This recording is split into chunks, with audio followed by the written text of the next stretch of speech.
반갑습니다. 우리 아직 우리가 대면 예배가 온전히 재개된 것은 아닌데 그래도 많이 또 현장에 이렇게 나와 주셨어요. 우리 한번 오랜만에 옆 사람 보고 한번 인사했으면 좋겠습니다. 잘 지내셨어요? 이렇게 한번 쳐다봐 주시고 이렇게 눈도 돌리시고 네 너무 반갑습니다. 우리 특별히 이런 상황 가운데서 우리 또 방문해 주시고 오늘 처음 나와 주신 또 세가족 여러분들 환영합니다. 처음 나오신 분들은 예배 후에 저를 꼭 만나고 가주시면 감사하겠습니다. 아까 광고 드렸던 대로 우리 다음 주가 일단 현장 예배 재개로 되어 있습니다. 근데 이제 오늘 4시 반에 정부의 단계 변화 발표가 있다고 해요. 그 단계에 따라서 저희가 현장 예배가 재개 확정이 될지 안 될지 결정이 됩니다. 여러분들 기도 많이 해주시고요. 우리 현장 예배 재개돼서 꼭 현장에서 만날 수 있도록 정말 기도밖에 없는 것 같아요. 우리 기도로 함께 마음을 모아 주셨으면 좋겠습니다. 다음 주 야외 예배가 진행이 됩니다. 저희 베데스다 광장에서 우리가 야외에서 우리 똑같은 예배를 장소만 바꿔서 드리게 되는데요. 현장 예배가 재개가 안 돼도 우리 온라인 스트리밍 야외 예배에서 촬영을 진행을 합니다. 야외로 베데스다 광장으로 모여주시면 감사하겠습니다. 우리 성경 공부가 이제 진행이 됩니다. 우리 1학기 때 하고 우리 방학 때 잠깐 방학 특강을 했었는데 2학기 성경 공부를 이제 진행을 합니다. 그래서 오늘부터 매주 주일 6시에 저희 인성관에서 우리가 진행을 합니다. 그래서 또 참여하시는 분들 기도해 주시고 참여하시는 분들도 귀한 말씀으로 큰 은혜 받아서 우리 또 열매를 맺을 수 있는 좋은 시간 되셨으면 좋겠습니다. 박원이라는 이 가수가 부른 노력이라는 곡이 있습니다. 아세요 혹시? 네, 불러주세요. 네. 저는 이 노래를 잘 몰라요. 구절을 몇 구절 좀 소개해드릴까 합니다.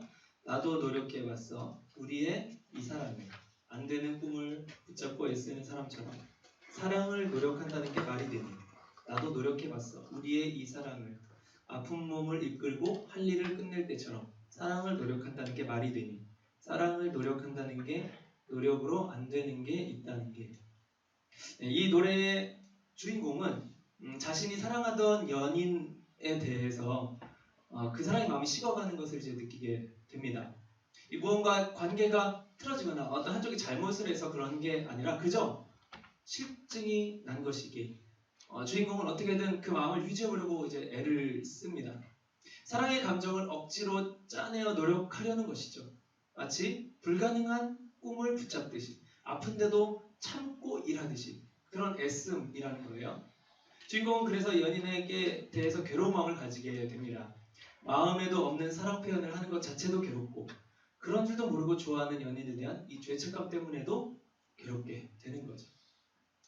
자, 여러분, 인간의 이러한 사랑의 감정에 대해 어떻게 생각하십니까? 연인 간의 사랑은 이 에로스적 사랑이라고 하죠. 자신을 위한 사랑인 거예요. 이성 간에 느끼는 사랑의 감정을 이야기하는 겁니다. 그런데 이 감정은 시간이 지나면서 이 생물학적으로 자연스럽게 사라지게 되는 감정이에요. 기간이 길면 3년까지 간다고 합니다.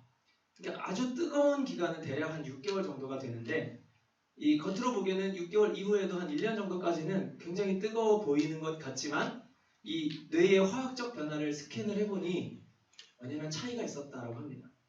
6개월 이후에는 그 전에는 감정에 정말 충실해서 정말 자연 발생적으로 나왔던 그 뜨거운 사랑의 감정이 6개월 이후부터는 상당히 이성적으로 합리적으로 판단해서 사고하고 사랑하는 그런 감정 변화로 이루어지는 것을 연구 결과로 발표를 했다고 합니다. 자, 왜 이런 것일까요? 이것이 인간의 인간이 정상적인 상태라면 모든 인간의 사랑의 관계는 다 유한해야 한다. 리미트가 있어야 되는 거예요. 이게 정상이라면 평균 3년을 주기로 모두가 만나고 헤어지고를 반복하는 게 정상이라는 겁니다. 하지만 그렇다면 결혼한 사람은 어떻게 해야 될까요? 결혼하고 3년만 살고 이혼을 해야 되는 걸까요? 결혼한다고 해서 이 화학적인 이 감정의 기간이 더 길어지거나 영원해지기 때문에 우리가 결혼 생활 유지하는 겁니까? 물론 여기에 결혼하신 분은 저밖에 없습니다. 네, 곧 알게 되실 거예요. 하지만 그렇다면 이 결혼한 사람들 결혼을 하게 되면 이제 가족이라는 그 테두리 안에서 살아가게 됩니다. 특히 자녀가 생기게 되면 이 감정은 더 커지게 돼요. 그런 어떤 에로스적인 사랑의 감정은 없어지지만 가족으로서의 사랑의 감정, 그 가족을 지키려는, 그 관계를 지키려는 의리가 생긴다라는 겁니다. 그것이 그런 어떤 감정이 약한 사람들은, 그런 가족에 대한 감정, 이런 사랑 감정이 약한 사람들은 그래서 사실 결혼 후에 바람도 피게 되고 하는 것입니다. 바로 이러한 사랑, 이타주의적인 이 사랑을 아가페의 사랑이라고 하죠. 에로스와 같이 감정적인 욕구에 의해서 생기는 사랑의 감정이 아닌 어떤 희생적 욕구로 인해서 생기는 사랑의 감정입니다. 즉 이제 에로스적이었던 사랑의 감정이 시간이 지나고도 이 관계를 내가 유지해야 하려는 마음이 있을 때 그때는 그 사랑의 모습이 아가페 사랑으로 전환하여 이 모양이 변화된다는 것입니다. 사랑이 없어지는 게 아니다라는 거예요.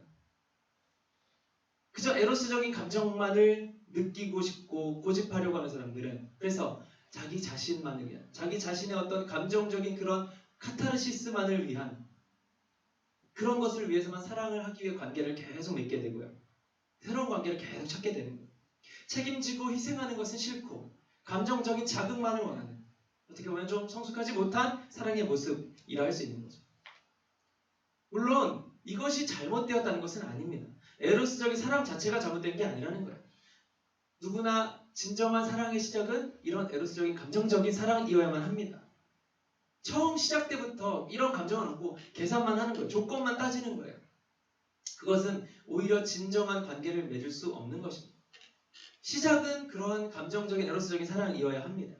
그러나 그 관계가 길게 지속이 될 때 좀 더 성숙한 관계로 나아가야 한다는 거죠. 그것이 아가페의 사랑입니다. 결혼 후에도 이 에로스적인 감정이 계속된다면 그 사람은 뭔가 정신적으로 비정상적인 사람인 거예요. 결혼 후에도 그런 감정은 계속 생기지는 않습니다. 다만 서로 사랑하기 때문에, 사랑으로 시작했기 때문에 이 사랑을 지속하기로 결정을 한 것이고, 그 결정을 어떤 계약적으로 한 것이 바로 결혼인 것인데, 그것은 이 에로스적인 감정이 내가 없어지고 하더라도 그 관계를 유지하겠다라는 계약인 겁니다.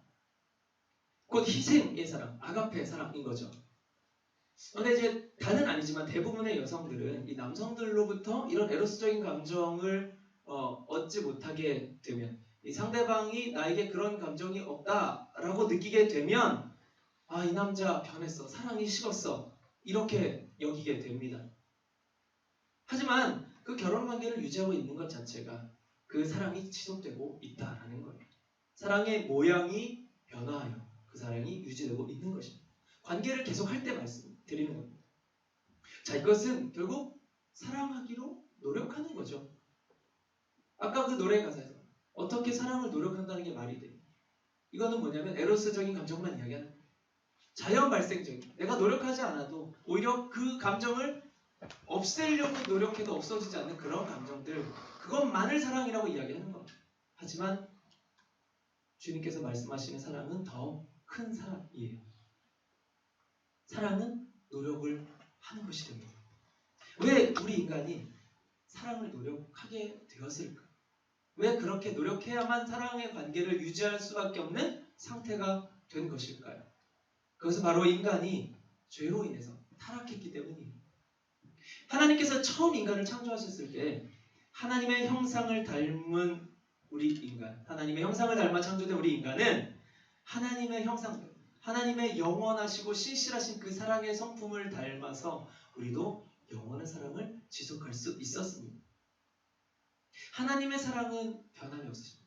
몇천 년 전 우리를 창조하셔서 그때 우리를 사랑했던 마음과 지금과 그 뜨거움은 전혀 변함이 없으십니다. 하지만 우리 인간은 다릅니다. 죄로 인해 타락해서 그 하나님의 형상을 잃어버리게 되었고, 그 사랑의 감정에도 제한이 생겨버리게 된 것입니다.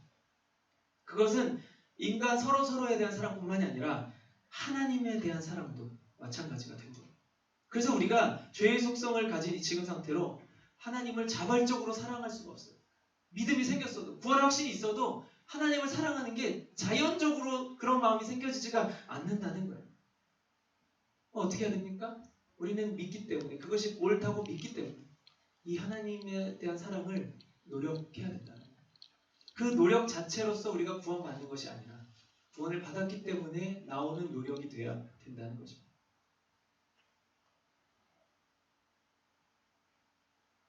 죄의 속성을 가진 우리 결코 하나님을 자발적으로 사랑할 수가 없게 되었습니다. 하나님을 변함없이 사랑할 수가 없어요. 근데 계속해서 사랑하기로 결정하고 하나님에 대한 사랑을 놓쳐서는 안 됩니다. 사랑을 노력해야 돼요. 감정이 생기는 것이 아니라 하나님을 사랑한다는 것을 믿기, 그 믿음으로 우리는 노력할 마음을 갖게 되는 것입니다. 결혼제도가 그래서 있는 거예요. 결혼제도는 인간이 만든 것 같지만 사실 하나님께서 만드신 최초의 공동체적인 제도입니다. 결혼제도, 그 하나님의 사랑을 훈련하기 위한 장이에요. 내가 그런 어떤 감정적으로 계속해서 사랑이 되어지지 않는 상대를 끝까지 사랑할 수 있는, 사랑하려고 애쓰는, 노력하는 그 훈련의 장인 거예요. 자, 따라서 어떤 사람이 상대방이나 혹은 하나님을 사랑하고 있다는 그 증거는 뭐냐면 그 사랑의 겉모습, 결국 그 사람과의 관계를 잘 유지하는 그 모습을 통해서 증명이 될 수 있는 것입니다. 싫은데 억지로 짜내는 사람이 아니라, 마음이 정말 아무것도 없는데 곁에 그냥 붙어있는 사람이 아니라 그 사랑이 옳다라고 믿기 때문에 자발적으로 하는 노력의 모습인 거예요. 그래서 오늘 말씀에서는 16절에 우리 그리스도인들의 이 겉으로 드러나는 착한 행동을 통해 하나님께 영광을 돌리게 하라고 명령하고 있는 것입니다. 먼저 행동을 열심히 하면, 사랑하는 행동을 잘 보이면 그에 따라 구원을 받는 것이 아니라 먼저 아무 조건 없이 받은 구원, 받은 사랑의 은혜로 인해서 당연히 그 사랑의 선한 행동을 우리는 보이게 된다라는 겁니다. 자연스럽게 나오는 것이 아니지만 구원으로 인해 그게 옳다고 믿기 때문에 애를 써야 하지만 그 애씀을 정말 싫은데 하는 것이 아니라 기뻐하고 그럴 마음을 얻은 것에 감사할 수 있게 된다라는 거예요. 애쓰고 노력할 마음 자체는 구원의 은혜가 없으면 아예 가질 수 없는 마음인 것입니다. 자, 이것이야말로 우리가 잃었던 하나님의 형상을 회복하는 길이죠. 하나님의 그 신실하신 성품을 닮아가려고 애쓰는, 우리가 애써서 닮아가면 그때 구원 주어지는 게 아니라 이미 구원은 무조건적으로 우리가 얻어져. 그런 사람들이 하나님을 닮아가려고 애쓰려고 하는 마음이 생긴다라는 거예요. 구원 얻으면 그저 뿅 하고 그 형상이 회복되는 게 아니에요. 그 회복의 길을 걸을 결단의 마음이 생기게 된다라는 겁니다. 이것이 바로 믿음이 그냥 얻어진 후에 그 믿음을 얻은 자들이 시작되는 성화의 삶의 길인 것입니다. 그래서 우리는 어떻게 살아야 하는지, 또 어떤 행동을 보여야 하나님의 형상을 닮은 삶을 사는 것인지 말씀을 통해 배우고 또 훈련하는 이 노력을 해야 한다라는 거죠. 결코 이 노력 자체가 구원에 이르게 해주는 게 아니라고 몇 번을 강조하여 말씀을 드립니다. 이러한 행동, 이런 선행이 따르지 않는 믿음, 사랑, 그런 것은 사실 가짜일 경우가 많습니다. 자, 생각해 보십시오. 제가 만약 말로 누군가를 사랑합니다.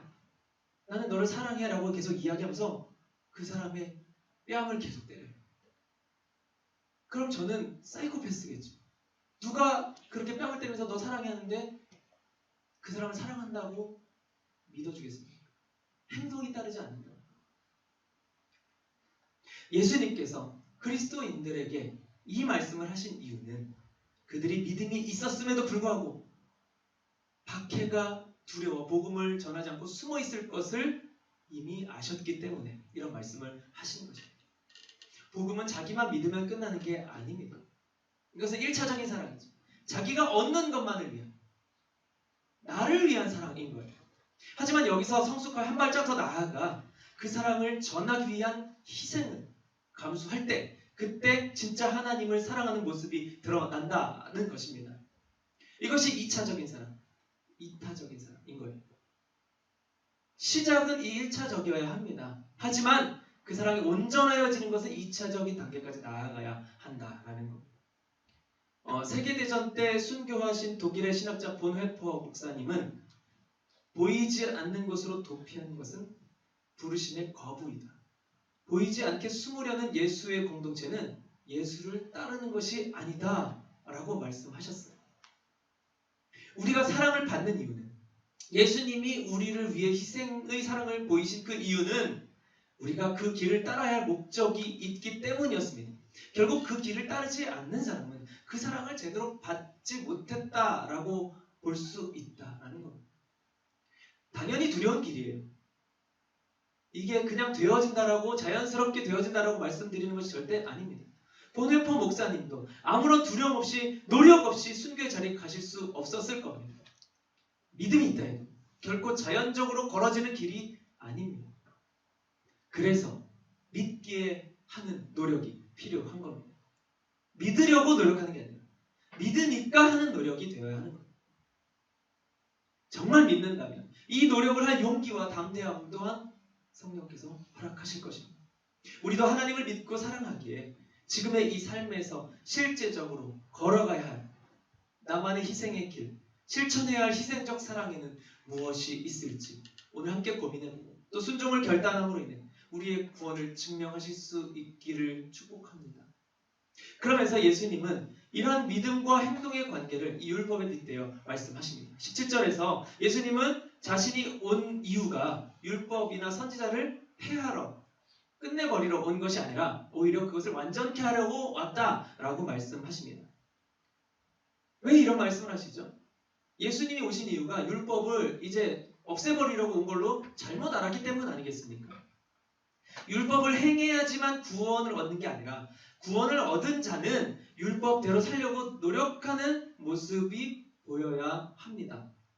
예수님이 오셔서 죄를 해결하시기 전인 그 구약시대 때는 죄가 해결이 아직 안 되었기 때문에 강압적으로 억지로라도 이 율법을 지켜야만 했어요. 그리고 이스라엘은 이 율법에 대한 불순종이 극에 달함으로 인해서 결국 국가가 멸망하는 초유의 심판을 받게 되었습니다.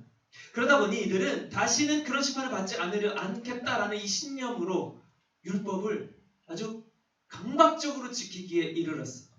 심지어는 그 율법에다가 성경에 더 써있지도 않은 세부 조항들을 막 더 꼼꼼히 만들어가지고요, 마치 이 고행을 하듯이 율법을 지키려는 이런 관성을 가지게 되었던 겁니다.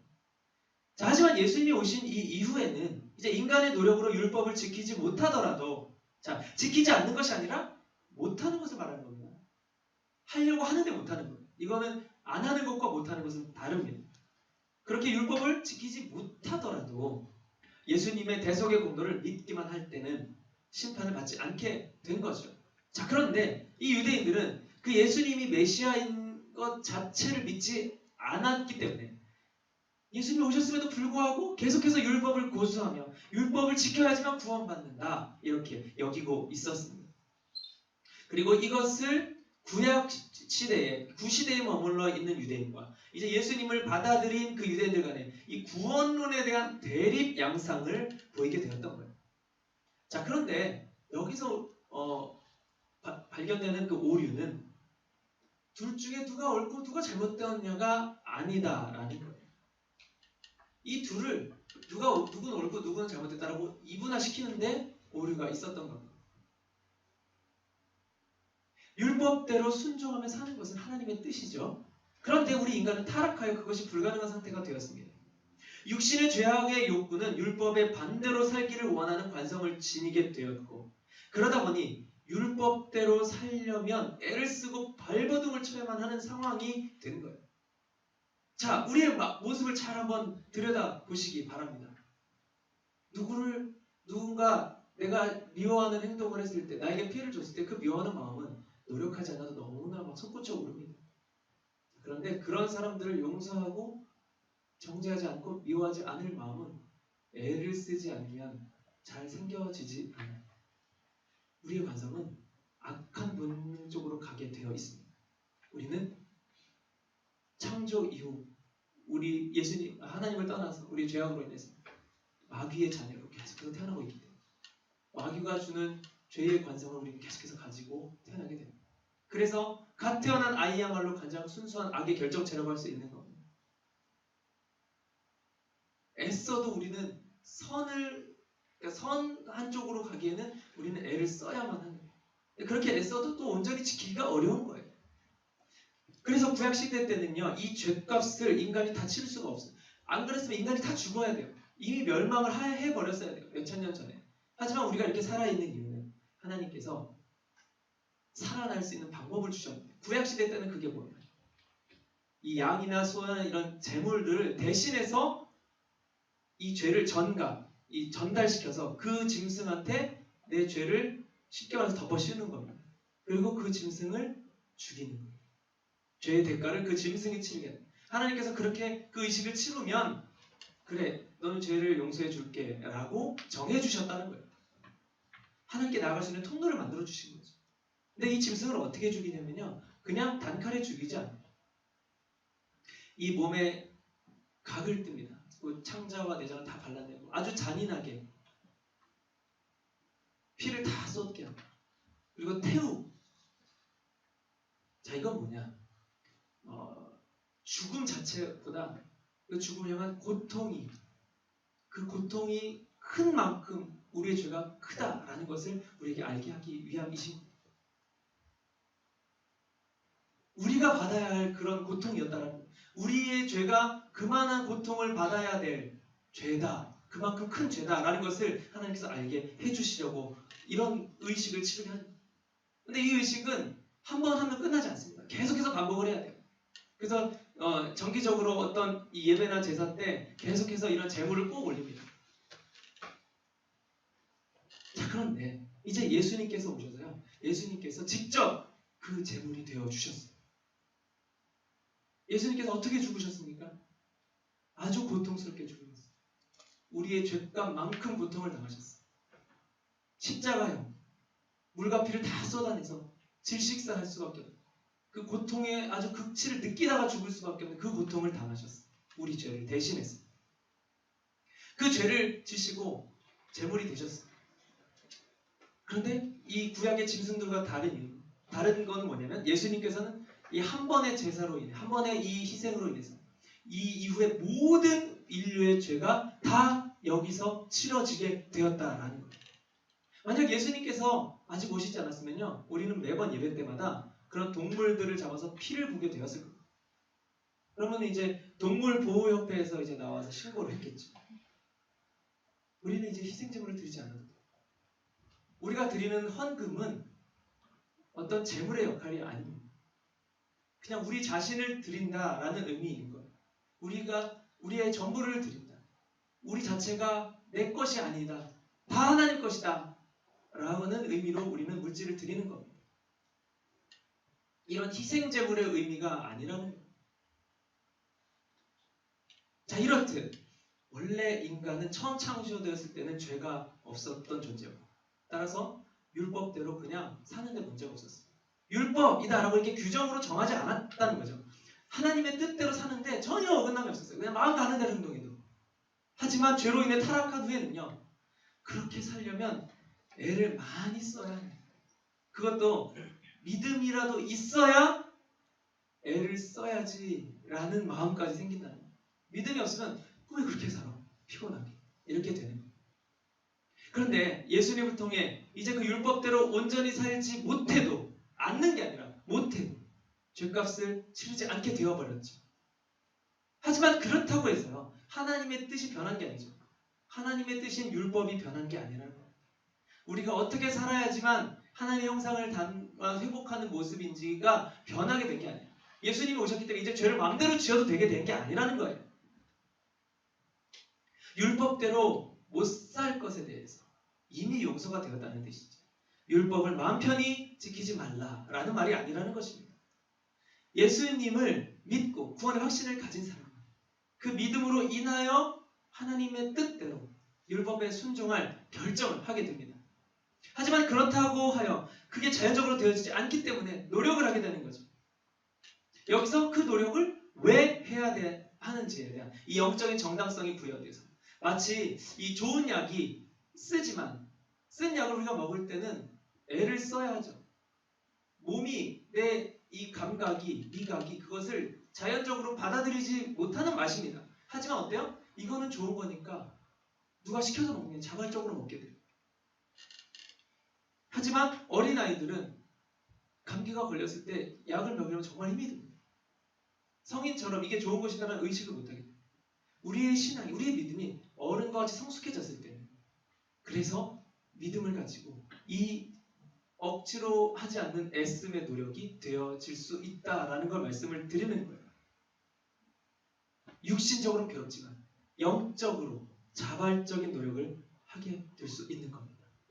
그래서 그 노력 여하가 우리를 구원에 이르게 하는 건 아니지만 구원을 확실히 받은 자는 율법을 지킬 노력을 하게 되는 것이죠.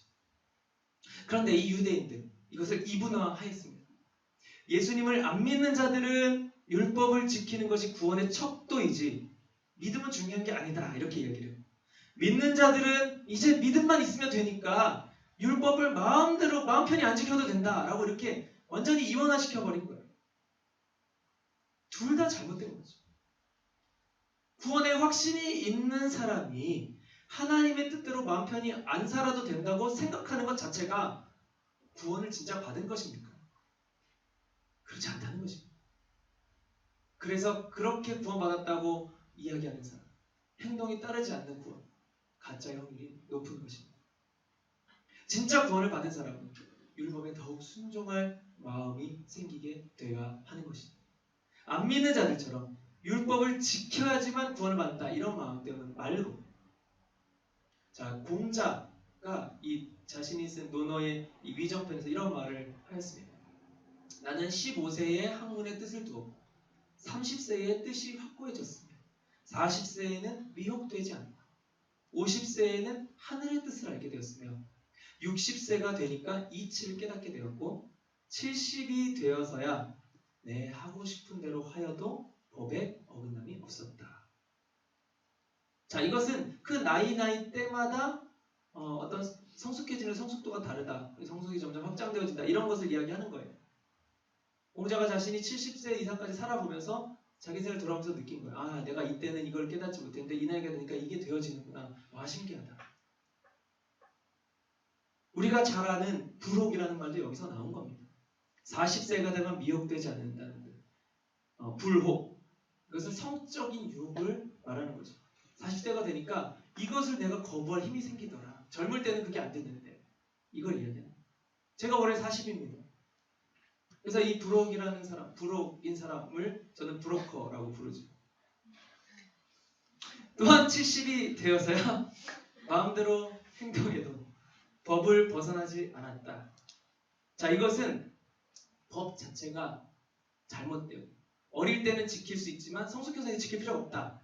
이런 상대적인 게 아니라 절대적인 그 법인데 어렸을 때는 그것을 지킬 마음이 잘 생기지 않았어. 미성숙해서. 그런데 이제 나이가 지그시 먹고 70살이나 되고 보니까 그때 가서야 아, 내가 이제 애를 쓰는 것이 젊을 때만큼 애를 안 써도 내 마음 가는 대로 행동해도 이 법의 틀을 벗어나지 않는구나 라는 고백을 한 거예요. 자, 이처럼 율법도 믿음이 없을, 믿음이 연약할, 미성숙할 때 왜 지켜야 하는지 모르고 꼭 그것이 옳다 여기더라도 그것을 지키려는 마음 정말 어렵습니다. 어린아이가 쓴 약을 먹은 거죠. 하지만 믿음이 생기고 성숙을 하게 되니 육신의 죄악을 벗어나려는 몸부림으로 살아야 하는 것이 하나님의 뜻이다라는 걸 깨달아. 그렇게 사는 것이 비록 육신적으로는 괴롭지만 하나님의 뜻에 순종하는 기쁨이 되는 것입니다. 즉 자발적으로 하게 될 수 있다라는 것. 그리고 이것이 믿음을 증명해주는 행동이 되는 것입니다. 그렇다 하더라도 우리는 율법을 결국에는 다 지킬 수가 없어요. 바로 그래서 예수님께서 못 지키는 죄에 대해서 죄값을 이미 다 치러주신 겁니다. 때문에 예수님의 이 은혜를 그저 믿고 인정, 받아들이는 사람이면 대놓고 죄를 지을 마음이 생길 수는 없을 것입니다. 짓게 되면 어쩌다가 자기도 모르게 마지못해 짓게 되면 회개하며 몸부림을 치겠죠. 오늘 낮에 담임 목사님께서 이 다윗의 죄에 대해서 이야기하셨습니다. 근데 이 다음에 이제 다윗이 나단 선지자로부터 자신의 잘못을 꾸지람받고 진정으로 회개하는 몸부림입니다. 다윗도 연약했기 때문에 그 율법을 어겨버렸어요. 하지만 그것을 진정으로 참회하려는 마음이 결국에는 구원받은 자에게 있다라는 것을 말씀드리는 겁니다. 그래서 예수님은 율법을 반대하러 오신 분이 아니라 율법대로 사는 믿음의 행동을 보여주시기 위해 오신 분입니다. 믿음을 가진 유대인들은 이를 오해해서 우리를 이렇게 옥죄고 우리를 통제하고 있는 이 율법으로부터 예수님이 우리를 자유케 하러 오신 분이다 라고 이렇게 착각을 해버렸던 거예요. 물론 율법을 지키려면 우리가 육신적으로 당연히 부자유해요. 제약이 많아요. 하지만 영은 죄로부터 자유함을 얻게 되는 겁니다. 예수님은 영적 자유를 주시는 분입니다. 결국 육신적인 자유를 말씀하시지 않습니다. 결국 육신적으로는 제약이 많지만 율법대로 사는 것이 곧 영적인 자유인데 이는 믿음이 없으면 이것을 자유다라고 절대 여길 수가 없게 되는 거죠. 오히려 믿음으로 인해 성령이 이 안에 오시면 오히려 죄를 자유롭게 지을 때보다 죄를 안 지을 때보다 죄를 안 지으면서 살 때보다 죄를 짓게 될 때 그때가 더 괴롭게 된다는 거예요. 성령께서 찔림을 주시기 때문에 주님 안에서 영적인 통제를 받는 것이야말로 사실 진정한 자유가 되는 거죠. 그래서 예수님께서 요한복음 8장 33절에 진리가 너희를 자유케 할 것을 말씀하신 것입니다. 진리는 하나님을 믿고 율법대로 사는 자에게 천국이 임하고 그렇지 않으면 영원한 심판 속에 거한다 라는 그 팩트, 사실인데 이것을 정말 진리, the true로 믿는 사람이 비록 육적으로는 제약이 많아도 천국을 소망하는 소망하는 마음이 있기 때문에 참 자유가 되는 거죠. 믿음으로 인해 감옥에 간 사람이 육신으로 속박을 당했어도 그 마음가는 누구도 그 자유함을 뺏어갈 수 없는 것입니다. 예수님께서 율법을 폐하는 것, 반대하고 거부하는 것이 아닌 완성하기 위해 오셨다라는 것, 바로 이 말입니다. 완전케 한다, 온전케 한다는 말의 헬러 플레로는 모두 실행한다라는 뜻입니다. 100% 인간으로서 신의 능력을 사용해서가 아니라 정말 우리랑 똑같은 연약한 그 인간의 상태로서 이 율법에 순종하는 모습을 실행해 보이신 분, 예수님이십니다. 예수님의 그런 모습은 곧 연약한 우리 인간도 율법대로 순종하는 것이 가능하다라는 것을 보여주신 것이고 이것은 믿음이 있을 때 가능해진다라는 것. 요새 저희 목회실에서 많은 이야기를 하고 있는 소재가 바로 가짜 사나이입니다. 거기에 훈련을 받는 그 훈련생들이 다 일반인들, 어떤 특수훈련을 이미 받고 온 사람들이 아니라 정말 일반인들이잖아요. 유튜버들. 근데 실제로 그래서 우리 정찬호 목사님이 어제 야외에서 이 깍지 끼고 이걸 해봤어요. 근데 거기 이제 돌 막 있고 자갈 있고 그러니까 발도 다 안 되는데 이러면서 일어나는 거예요. 누가 시키지도 않는데 잠깐만 기다려봐 혼자서 그래요. 그래서 막 돌을 치고 그랬더니 옆에서 저기 김태훈 간사님 이게 돌 골라내는구만 그래서 막 돌 던지고 근데 정찬호 목사님 와 어떻게 저걸 하지? 똑같은 일반인인데 뭐냐면은 그 어떤 우리는 잘 알지 못하는 그들이 가진 어떤 이 투철한 목적 그것이 있기 때문에 이게 가능하다. 이 소신이 있고 신념이 있으면 몸의 고통을 이겨낼 수 있는 정말 놀라운 힘이 우리에게는 생기게 되는 것입니다. 하물며 하나님께서 주시는 그 믿음의 표대 이런 힘을 우리에게 주시지 않겠느냐는 것입니다. 우리가 불가능하게 여겼던 그 율법 아니라 믿음, 예수님을 향한 믿음, 천국을 향한 소망이 우리에게 순교까지도 감당할 수 있는, 노력할 수 있는 힘을 주실 수 있다는 겁니다. 율법에 반대하고 율법이 없어도 된다고 외치기 위해 예수님이 오신 게 아니라 율법대로 사는 게 믿음이 있다고 가능하다를 보여주기 위해 오셨다는 거예요. 율법 자체가 구원의 도구라고 잘못 믿는 유대인들에게 야, 율법 자체가 효력이 있는 게 아니야 라고 말씀을 하시기 위해 율법을 좀 폄하한 표현들이 종종 보이기는 합니다. 예수님께서 그렇게 율법을 폄하한 듯한 이 발언들을 보면 예수님이 율법을 온전히 지키시거나 율법을 정말 온전히 여기지 않으시는 것 같습니다. 마태복음 12장 8절에는 예수님이 안식일을 어기셨어요. 그리고 5장 31절 32절을 보니까 이혼에 관한 율법을 거부하셨어요. 또 15장 11절에는 음식에 관한 규례를 무효화시키셨습니다. 하지만 그것은 예수님의 그런 행동들을 그냥 그저 문자적으로 해석할 때 일어나는 오해입니다. 율법의 본래 목적은 사람을 유익하게 하려는 것이죠. 앞서 말씀드렸듯이 율법을 지키는 것은 육신의 소욕 차원에서는 제약을 두는 것, 괴롭게 되는 것일지 모르겠지만 그것이 곧 그 사람의 영을 영원히 유익하게 해주는 것이죠. 그렇기 때문에 그것은 결코 해가 되는 게 아닙니다. 율법은 우리에게 해가 되는 게 아닙니다. 마치 지금 코로나19 상황을 보는 것과도 같습니다. 언뜻 보면 이 코로나19를 빙자해서 정부가 우리를 통제하고 우리 자유를 뺏어가는 것 같아요. 하지만 이것은 곧 모두의 유익을 위해서죠. 오히려 잠깐의 제약을 주는 것이 유익이라는 겁니다. 이때의 자유, 이때 그것을 거부하는 사람들이 말하는 그 자유는 다른 사람들 피해를 주건 내 생명이 어쩌고저쩌고 상관없어. 내 마음대로 하고 싶어. 그거야말로 내 자유야라고 이야기하는 그 권리를 자유라고 이야기하는 겁니다.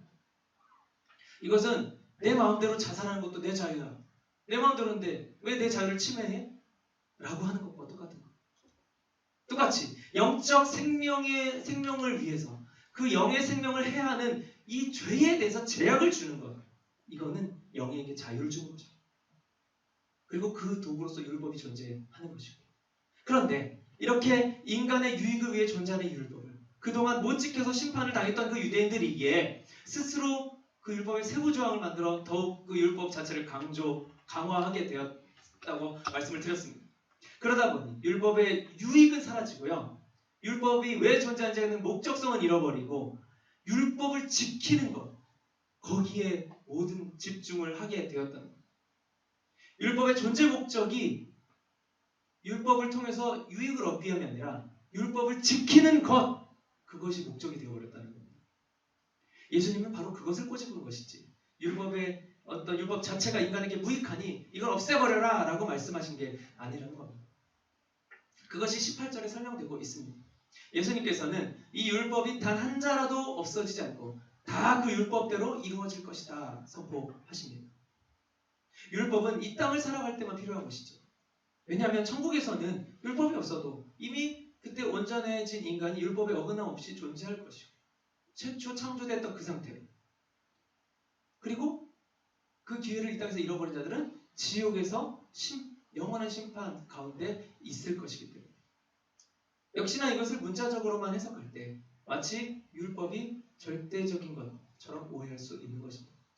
이것은 율법이 이 땅에서는 온전히 지켜지지 못하지만 주님의 나라가 온전히 도래하면 어차피 율법 이렇게 딱 정해놓지 않아도 그걸 법이라고 이렇게 성문화시키지 않아도 그 율법대로 우리 안에서 다 행동이 이루어질 것을 말하고 있는 겁니다.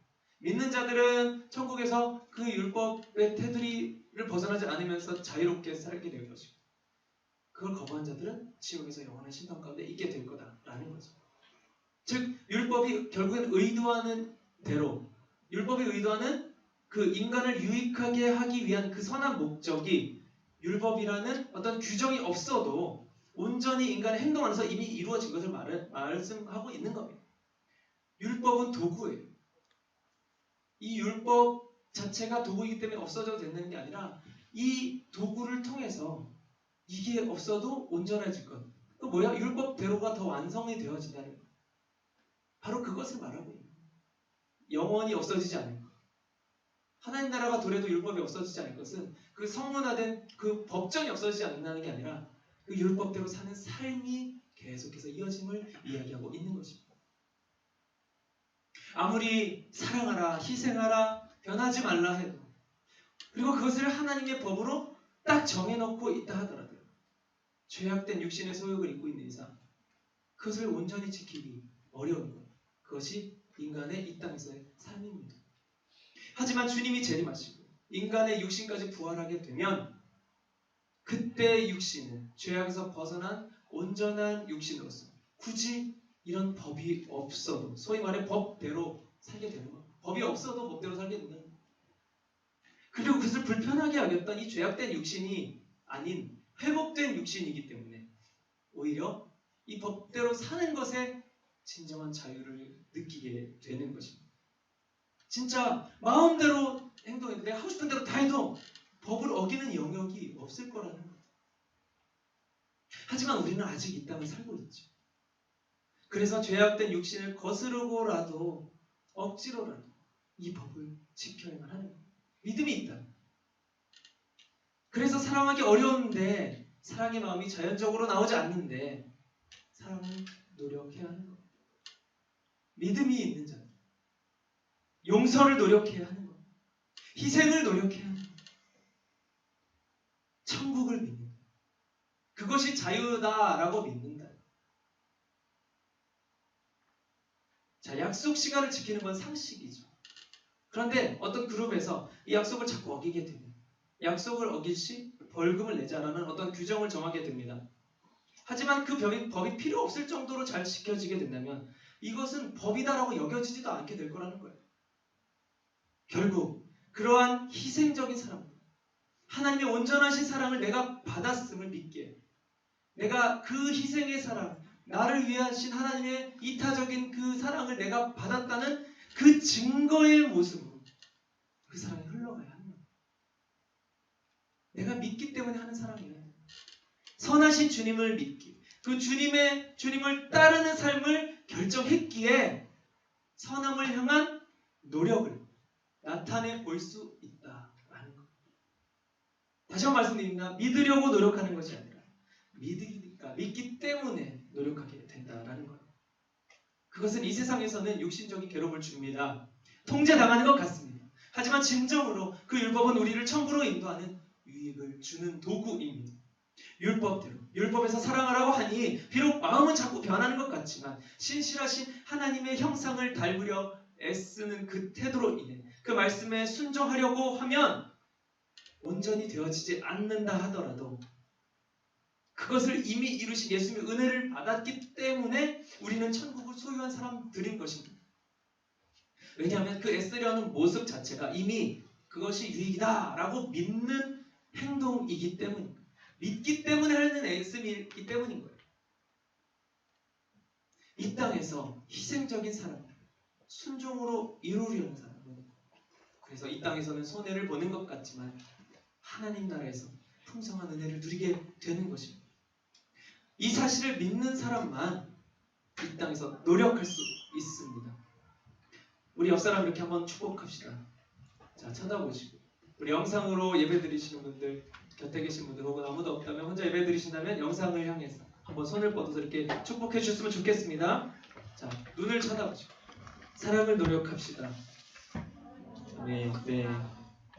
세상은 변하지 않고 살아가는 용서하고 희생하는 것이 이미 부자연스럽고 억지스러운 거다 이렇게 말하죠. 우리 그리스도인들은 그 세상의 가치와는 다른 하나님 나라의 가치로서 사랑을 하는 그것이 가능하다. 사랑을 노력한다는 게 말이 된다! 라고 행동으로 보여줄 수 있는 사람들이라는 것 믿으실 수 있기를 축복합니다. 그리고 그 하나님께서는 그런 자들에게 하나님 나라를 선물로 주셨으니 진정한 은혜를 누리실 수 있기를 예수님의 이름으로 축복합니다. 우리 함께 찬양하고 기도하시겠습니다. 주님께서 우리에게 우리 삶을 이미 다 계획하셨고 설계하셨어요. 그리고 그 뜻대로 무조건 이루십니다. 우리가 깨닫지 못해서 혹은 불순종하기에 그 삶을 순종하지 못할 때 하나님 그 삶을 포기하신 것이 아니라 고난 가운데 잠시 잠깐 우리를 두시더라도 결국에는 돌고 돌아서 그 뜻대로 이루시는 분. 신실하신 분이시라는 거죠. 우리에게 지금 허락하신 계획이 무엇입니까? 우리에게 믿음을 주신 이유가 무엇입니까? 우리를 먼저 사랑하신 이유가 무엇입니까? 우리를 위해 희생하신 이유가 무엇입니까? 그 삶을 따를 계획이 우리 안에 주어졌기 때문에 그것을 사실로 믿는다면 이 이제 우리는 그 삶을 거부할 수 없습니다.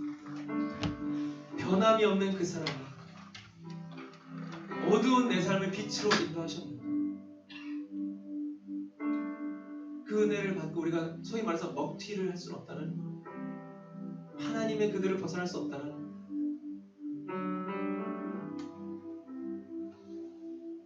우리에게 사랑하기로 노력하려는 그 삶을 계획하시고 허락하시고, 그래서 매 순간 나에게 요구하시는 그 믿음들을 통해서 그 계획이 우리 안에 발견되어서 그 계획에 순종하는 우리의 사랑의 모습, 그것을 통해 우리 주님께 영광을 올려드리죠. 그 말씀이 생명력이 있습니다. 날이 선 검과 같은 힘이 있습니다. 우리 삶을 통해 드러내고, 또 우리 오늘 찬양의 쓸로 고백하고 같이 기도했으면 좋겠습니다. 함께 찬양합시다.